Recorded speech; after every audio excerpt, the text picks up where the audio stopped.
গত ১০ই এপ্রিল বলিউড সহ সারা বিশ্বব্যাপী মুক্তি পায় বলিউড সুপারস্টার অজয় দেবগন অভিনীত নতুন সিনেমা 'রেইড 2'। এই সিনেমাটা হলো ৭ বছর আগে মুক্তিপ্রাপ্ত 'রেড' সিনেমার সিক্যুয়েল এবং মুক্তির পর থেকে সিনেমাটি দারুণ ব্যবসা করছে এবং গত ৪ দিনে সিনেমাটি প্রায় ভারত থেকে ৭৫ কোটি টাকা ব্যবসা করে ইতিমধ্যেই হিট সিনেমার কাতারে চলে যাচ্ছে।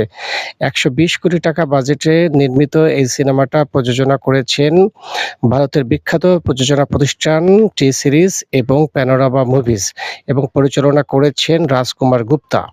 এবং অজয় দেবগন দীর্ঘদিন পরে আবার একটা সিনেমা হিট উপহার দিলেন। সেই 'শয়তানের' পরে তিনি তেমন কোনো ভালো সিনেমা উপহার দিতে পারেননি। যদিও 'সিঙ্ঘাম এগেইন' মুক্তি পেয়েছিল কিন্তু আশা অনুরূপ ব্যবসা করতে পারেনি। প্রায় ৩৫০ কোটি টাকা বাজেটে 'সিঙ্ঘাম এগেইন' ব্যবসা করেছিল মাত্র ২৫০ কোটি টাকা। তবে এই সিনেমাটা আবার দিয়ে অজয় দেবগন ঘুরে দাঁড়ালেন।